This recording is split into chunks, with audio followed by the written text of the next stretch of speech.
Editing can do so much in telling a story, not just the type of shots that you have, but how those shots line up going from one directly into another. Or this could just be someone's wedding. I'm on a journey to create the greatest movie experience in the world. While I'm carving out my filmmaking entrepreneurial path, I want to help you create yours. Let's make some movies.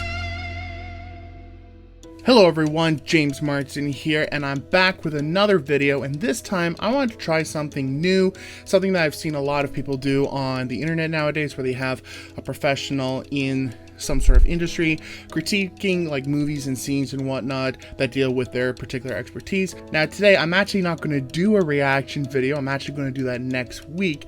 Today I thought I'd get started by perhaps responding to some of the other Filmmaker React videos that are already on the internet. And understand something, I'm not here to rip off anyone. I'm not here to call myself better. I'm not here to, push down anyone by any shape, way, or form. I am not a believer in that whatsoever. What I would like to do is look at some of their reaction videos and perhaps add my own 2 cents worth, maybe based on my own experience and the stuff that I've learned. Maybe I can add a little bit more value to their video as well. So please do not take this as some form of criticism. I just want to sort of react to other people's reaction videos and just see what they're looking at. So today I want to start off with a Filmmaker React video from Peter McKinnon. Peter McKinnon is a very, very successful YouTuber with 3.6 million subscribers. He's done various different videos in photography, in videography, in movie making, all sorts of things. He has a huge, really successful career in vlogging and photography. He's got wicked tutorials and tips and whatnot, especially on photography. I highly recommend you go to his YouTube channel and check out especially his photography tutorials. Recently, he's been doing a lot of filmmaking react videos, and so I just want to take one of his videos called Filmmaker Reacts to Crazy Hollywood Camera Techniques. The thing that I want to just address though is his filmmaking and my filmmaking are two sort of different variations of filmmaking. His filmmaking more focuses on content creation on YouTube. My filmmaking is, again, it's in the industry of, making movies for festivals, making movies for premieres, making commercials, all that kind of stuff. And so I just want to share my own value to Peter McKinnon, but by all means, go check him out. I'm going to have a link to his YouTube channel down in the description below. But right now, let's get started. Alright, so first off, I love his lighting and his framing. I think he says that he used a Canon 5D, if I recall correctly, 5D Mark III perhaps, and if not, you can please correct me. But again, he comes from a background of photography, so his lighting skills are just magnificent. Okay, look at this. There's the red dragon. Everything is it's on like a press, and then it just looks, and then they remove the presses. Of course, they remove the presses, and it's just a floating. That is insane. We had to do a few takes to get the smush just right. Of course. Yes. So this is a classic example where, while they're trying to do the s'mores commercial, the thing you have to understand is you never see the previous takes that they took. You only see the final take. And that's the thing about filmmaking and movie magic in general, is you can do as many takes as you want. Please do as many. It's digital, right? Unless you're shooting film, then that kind of sucks. But especially when you're shooting digital, then do as many takes as you can. Get the shot exactly the way you want it. I mean, really, the only thing that prevents you, and prevents a lot of filmmakers a lot of the times from getting the perfect shot, is time. But if you have time, if you have, the ability to do so, do as many takes as you can to get just the perfect shot. Right here, you can see that, whoever was directing this commercial really wanted to make sure that the marshmallows and the chocolate were just in the right spot at the right time. There were some of these takes where the marshmallows or the chocolate were covering up one or the other. It didn't look right. And so this is, especially with food photography, the idea with food photography is you want to sell the product in a way where you want to make someone feel hungry. You want to make someone really want that food, or cook from it, or bake from it, or whatever. And so you need to make the food especially as delicious as possible. It's doing it for a very specific purpose. So something I also like about what they're doing here is they have a very solid backdrop. So they're using a big bright yellow in order to punctuate the s'mores right in front. And it's usually good that whatever is in your forefront of the frame, you want something behind it. You want something to really make it pop out. So having a good solid color, something that either closely relates or contrasts to whatever's in the forefront, being an object or a person, to help it punch out more. Now, in my own professional opinion, I believe that if I were to do a s'mores commercial like this, I would not have used a yellow backdrop. I would have used some sort of background relating to maybe a campfire. You know, maybe it's a blurred out version of a campfire. You know, maybe the previous shot is some kid who's throwing the stuff up in the air and then it just magically comes together in the air. That's what I would do, but I mean, that everyone's got their own opinions. Every director has their own vision. There's no right or wrong. As long as they sold the product, they did their jobs. Okay, so I believe this is a one take recreating movie posters in one continuous shot. Lighting changed now. Is that Forrest Gump now? And now it's Mad Men. Ooh. How is that one shot? That looks completely CGI'd. If it turns around and it's not CGI'd, now it's... What is happening? Oh!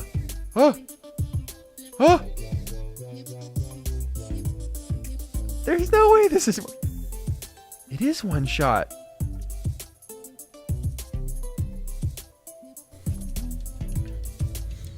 Ah, brilliant. I love the one take wonder, especially when it's done right. Now, what we're looking at here, I mean, it sort of looks like it's done through computer generated effects or by very special cutting. There are times where one take wonders are technically edited, but in this case, it doesn't look like it's been edited or altered in any shape, way, or form. It is a one take, and we usually call that the one take wonders. Now, what you also have to understand is these things aren't easy. They're really not. What you're looking at is hours, perhaps days of non-stop rehearsals with the actor, with the grips, with the gaffers, getting everything in place at the right time. Just very meticulous planning. You know, I remember being on a commercial once years ago. This was a commercial for actually a studio space, and originally I was volunteering on this set, and then I ended up becoming an extra in the set, being an extra in the cast.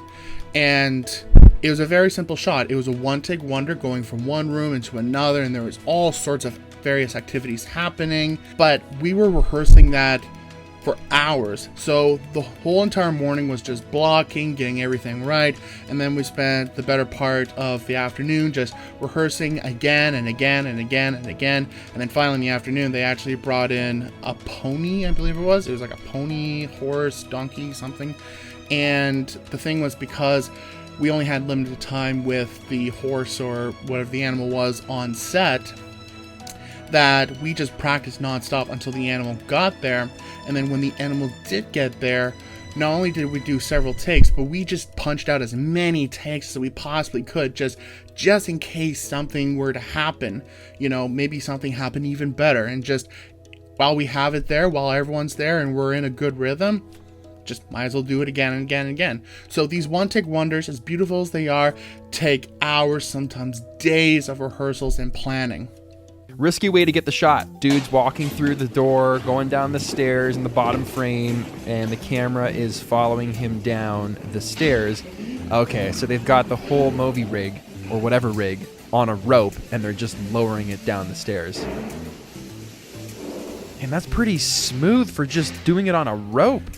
Yeah, it's a very cool shot, although I don't think rope would have been the only solution to this, in the sense that they're pulling and letting loose the rope, because, you know, it's very difficult to get rope to pull down that smoothly.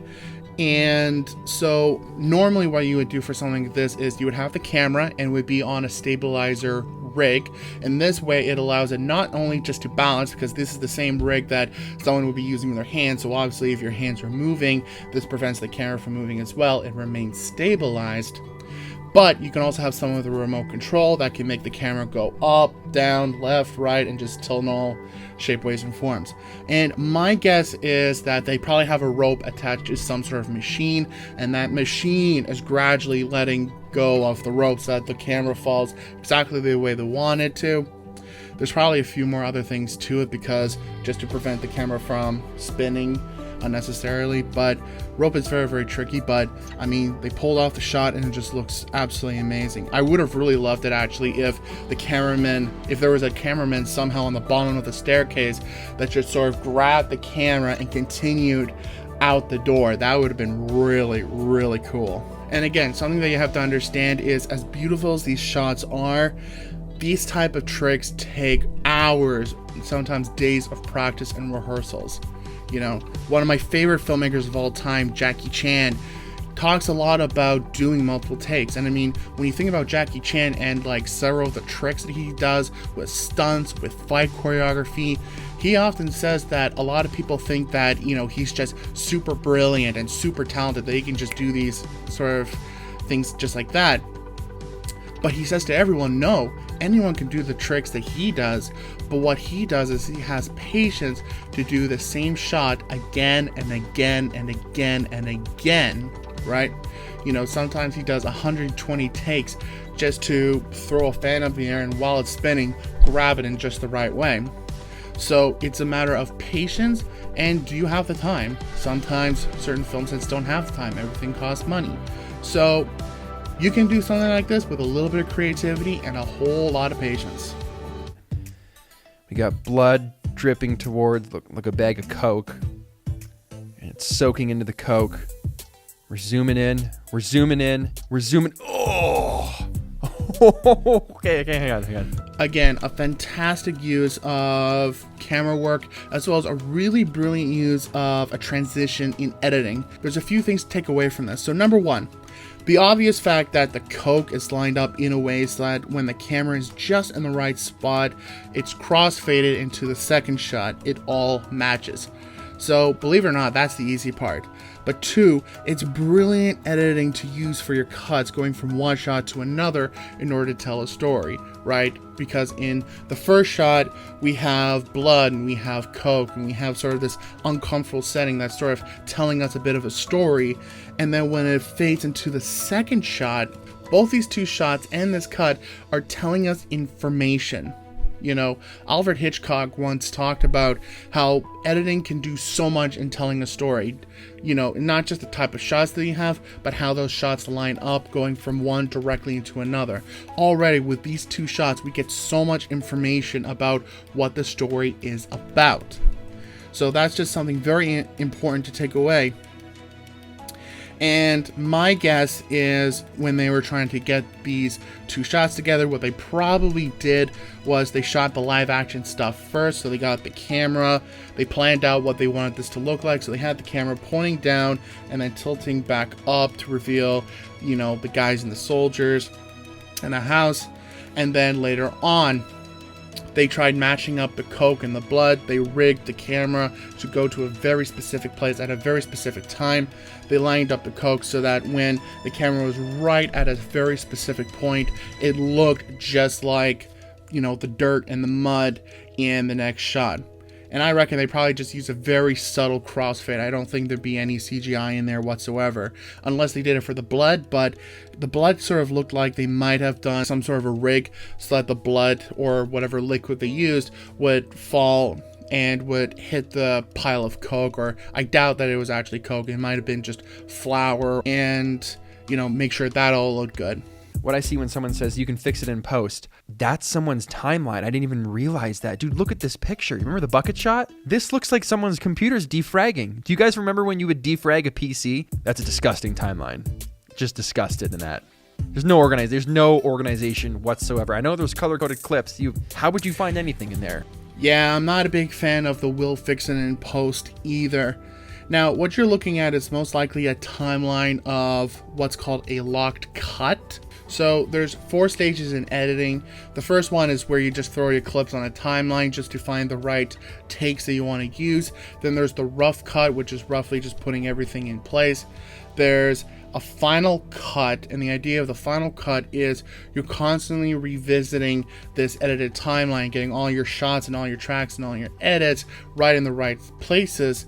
And the idea is you're aiming for a final cut, which is the final revision to get reviewed. And then if that becomes successful, if everyone's happy with that final cut, then they do a locked cut. And what that means is it's done, the editing is finished, we don't need to do anything else with it. It's done. So the job is done. And filmmakers use the phrase locked quite a lot. It means when something is done, it's unmovable, it's untouchable. Now, in editing, you would have multiple layers, for the different jobs. So your edits, which, some of it could take several layers. For my editing, sometimes I do take a few layers. Although this looks like an absolute mess. There's no real reason why there needs to be that many layers. But essentially you would have your editing layer, so that would all be there, or you would just compress it into one. But there would also be other layers, and the idea is that other departments, whether it's music, sound effects, dialogue, your special effects, your color correction, once all those jobs are done, they get imported into the editing project. Alright, so the original clips are replaced by other stuff. Your original audio is replaced by other stuff. Everything is brought into one timeline and it's exported as one file. And so these layers can be your audio, your music, your special effects, your sound effects, color correction, etc. So it would be brought into the final project to be rendered out. Or this could just be someone's wedding. That's a disgusting timeline. Just disgusted in that. There's no organization whatsoever. I know there's color-coded clips. How would you find anything in there? Yep, so I agree with Peter here. Organization is key. As an editor's job, it's your task to keep everything organized because you need to find specific edits, specific cuts, specific takes, all within the blink of an eye. You need to keep very close tabs and not have very randomized hard drives with files God knows where. Everything needs to have a place and a purpose. You need to keep an eye on that. And just having this humongous editing timeline is just, it's not needed. It really isn't. I mean, I've been doing filmmaking for several years. I've been doing videography for 10. You know what I mean? I've never had this many layers for any editing project whatsoever. Awesome photography hacks that they use in advertising. Ramekin placed into the soup bowl. Okay. That's genius. Okay, so this technique is very, very genius, and you're going to see this a lot with food, where you're going to fake certain elements in order to get something a little more lifelike in the final shot, right?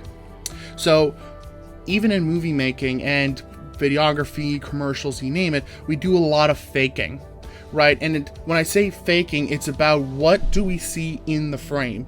You can do whatever you want with stuff in the frame and outside the frame, but it's about what's in the frame. So as this commercial is doing, she's going to put a bowl, or he, whoever it is, they're going to put a bowl at the very bottom of the soup so when the vegetables go on it, it won't sink. How have I never? Yeah, of course, everything would sink and then it just sits. How have I never thought of that? We don't need to know, if this is realistic or not. We're creating an imaginary picture in our mind. We're creating an imaginary picture on the screen. And so we can do whatever we need to in order to create that fake shot. In food, there's a lot of times when, doing a fake trick is involved. You know what I mean? Anytime you see a shot of pancakes and there's syrup being poured on, quite often that's actually oil. That's so smart too. And then they just drizzle this motor oil. Wait. Motor oil doesn't absorb into the pancakes. They're pouring oil on it because syrup actually soaks into the pancakes. They want to create a thick layer of, this syrup effect on top of the pancakes, so they just use oil. Or if you see a bowl of cereal in these commercials, that's not real milk because, again, milk will soak up the cereal, so they just use glue. Glue doesn't do any of that stuff. Okay, cool. We got pancakes, cardboard. Pancakes, cardboard is used to add height. So we're going to just be creative with our tricks, such as, putting pieces of cardboard between pancakes in order to stack it up higher, make the pancakes look thicker. Because for anyone who makes pancakes often, like, you know, they're pretty squished together. Oh, you know what I did hear once? That they actually, instead of ice cream, use mashed potatoes because it doesn't melt and it looks the same when they're fluffy. Yep, it's true. Mashed potatoes make great ice cream for commercials. You know, mashed potatoes won't melt over time. Dish soap creates longer lasting foam.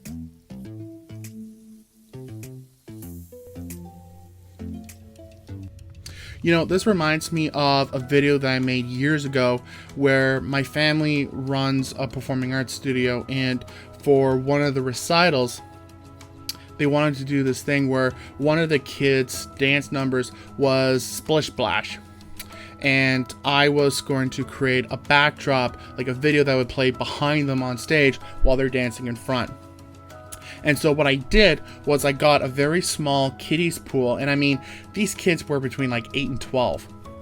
I got a very small kids pool, I filled it with water, I put in bath soap, and I put in dish soap, and I tried to make it as bubbly as possible. And then I had the kids go into the bath, and we got the bath and the kids outside so that the kids could splash as much as they wanted to. We wanted to give the idea that this was like the most fun bath time they ever had. And I even had a couple of volunteers that had those very big bubble wands, and they were just, you know, doing some really big bubbles in the background. So there were bubbles in the back, they were in this teeny tiny pool like sardines, and really thick, you know, bubbles, and they just splashed it everywhere. It was hilarious and exciting at the same time. Bourne Ultimatum. Oh, this is that sweet shot when he jumps through the window. I had no idea a guy actually, look at them. I thought for sure they would have had that shot on a crane. I didn't think some guy would just be dangling like that. Boof. Yeah, cranes are good. However, cranes don't create that sort of handheld shaky effect. So sometimes certain directors will deliberately have a handshake effect, and this does add some form of realism. It's almost like someone's there with a camcorder or a camera and they're getting it right then, right there. But a lot of the times they'll revert to a crane, which will allow it to become a lot more smooth.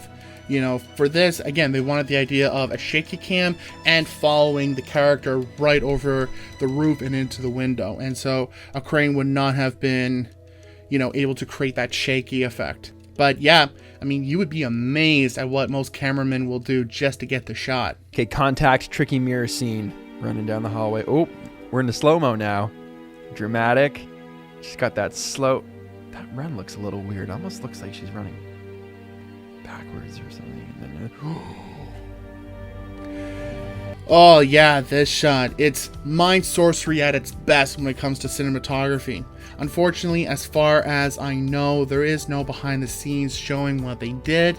However, being movie magic, I guess not all cinematographers are going to reveal their secrets. One of the things that I really love about this shot that really inspires me is it's not about, you know, creating something that's flashy and fancy. It's about creating something that the audience is convinced is real. And that's very difficult to do in 2019, especially because there's CGI and all these sort of effects. So we know stuff is fake. When we see an alien or a monster, we know that's CGI, and so it's now about thinking outside the box in order to create something new and fresh and special. And to me, and I'm not saying CGI is bad, CGI is actually good as long as it disappears. You want people to look at a shot or an edit or something and be left wondering, wow, how did they do that? You know, a lot of times it's easy to be like, yep, that's CGI. So it's very difficult, but if you can fool the audience and keep people guessing, you know, all the power to you. okay, car chase scene from, again, Jason Bourne. Let's check this out. Ooh, that's close. Oh, under the streetlights. That's like when you drive under a parking garage. Ooh, over that car. This guy is just, he doesn't care. Wow. You know when you're like tracking someone, sometimes you go at like a half speed. They're full on going down the strip. Okay, don't try this at home. All right, what you're looking at is a camera on a crane on a car rig. They've blocked off an entire street, most likely. All the cars are production owned and be driven either remotely or chances are they're being driven by a stunt driver.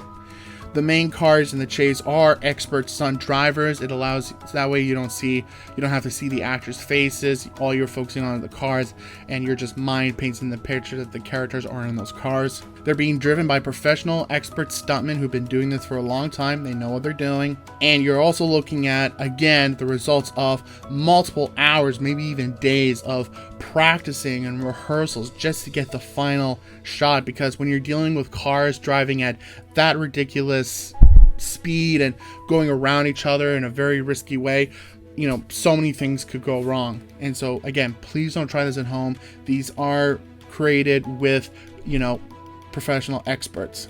This BTS sequence of Kidding season 1, I've never seen this show. Clear 1. Clear 2. Look what's happening around Ricky, here. What are clear they doing? 3. Are they changing the whole scene? The couch is gone. And camera. Door 1. Now they're pulling the couch out of the room. Couch. New rug. New couch. And camera. Door 1. Door 3. What I will say is that's the world's longest TV show I have ever seen. Go! TV! Door 1. Birthday. I'm so stressed out. That's it. Everyone's yelling. And Ricky.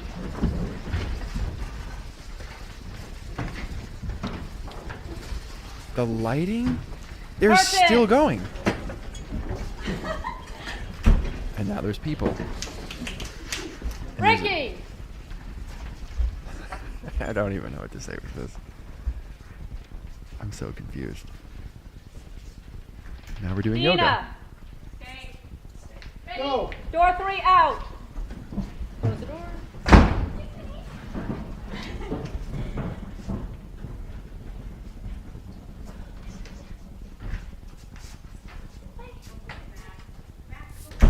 Brilliant. Okay, so number 1, genius blocking and camera movement that tells us a story, a journey, and tells us that this transition from this character's previous life into her new life, you know, took a while. It took multiple days. Number 2, I would like to point out is, yes, you can just see how stressing it can be with all the rigging and the blocking and the setup, you know, just to get it just right. I mean, if someone was off just by a second, it would ruin the entire thing.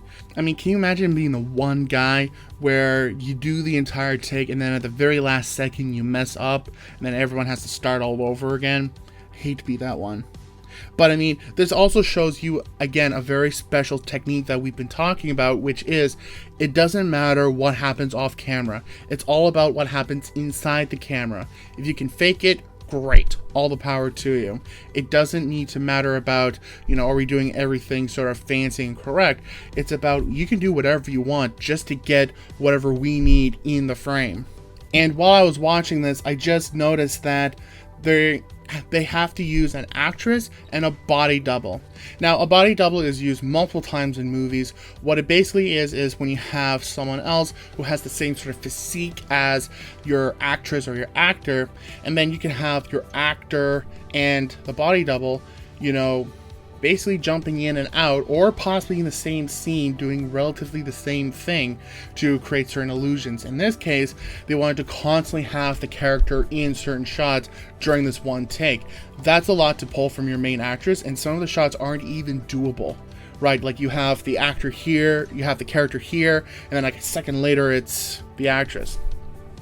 So what they had to do was they had the actress, and anytime you look at the face of the character, that's the actress. Anytime you have like the camera behind the character or to the side and the hair is covering the face, then you can include the body double. And I mean, there's doubles like this all the time, mainly for stunt doubles, but I mean, there's been body doubles, scale doubles, you name it. So we just hit play here and we check it out.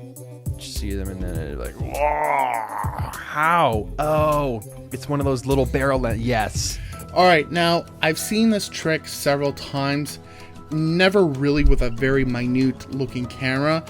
You know, I think that's a little bit overkill, but there have been other examples where what you basically do is anytime the camera is coming towards a first layer and is supposed to pass that first layer, you basically pull this layer away to the side and out of the way. And that way the camera can still go forward without getting in the way of something else. You know, I mean, this is done multiple times. I once volunteered on a commercial where there was a frame, like an actual picture frame, and the camera was supposed to pass directly through the frame. And what they did was the cameraman had the camera and was sort of moving forward. And when it got to the point when the frame was basically out of frame, then it would split in two parts and would go out of the way so that the camera people could just continue forward. You know, this has been done where you have, you know, two people at a table, and if the camera is passing by them, by the time that the two of them are out of frame, they basically take a step back so that the camera people can continue moving forward. And so, again, I think this might be a little bit of an overkill, unless there are circumstances that, you know, made them have to go this route. I don't know, because I wasn't there. Maybe they already had access to that lens. Maybe that was their cheapest option. Who knows? Alright, that's it. This is a filmmaker responding to Peter McKinnon's Filmmaker React videos. And again, I'm going to have the link to this video as well as Peter McKinnon's YouTube channel down in the description below. Again, I'm not here to rip off any other filmmakers. I'm just here to look at other Filmmaker React videos, respond to them, and add my 2 cents and my sort of experience to their videos. Again, it's all about adding value to everyone. Highly recommend you go check out Peter McKinnon's YouTube channel. Phenomenal guy, phenomenal, you know, photography tutorials. And apparently he's also Canadian, so thumbs up, Canadian brothers. And Peter McKinnon, if you're watching this, again, all respect to you. Keep up the amazing work. And that's it. If you got value out of this video, please give this a massive thumbs up and subscribe down below, because I do post weekly behind the scenes tips, tactics, reaction videos just like this to add value back to you, to help filmmakers make their movies even better, as well as to help you guys enjoy the journey of movie making in general. All right. Please turn on that notification bell also so that you don't miss a single upload. And until then, best of luck with your videos. And if you have any other reaction videos or videos that you would like me to make or respond to, please put it down in the comments below. I look forward to hearing from you, and I will join you in the discussion. Take care, best of luck, and I will see you next time.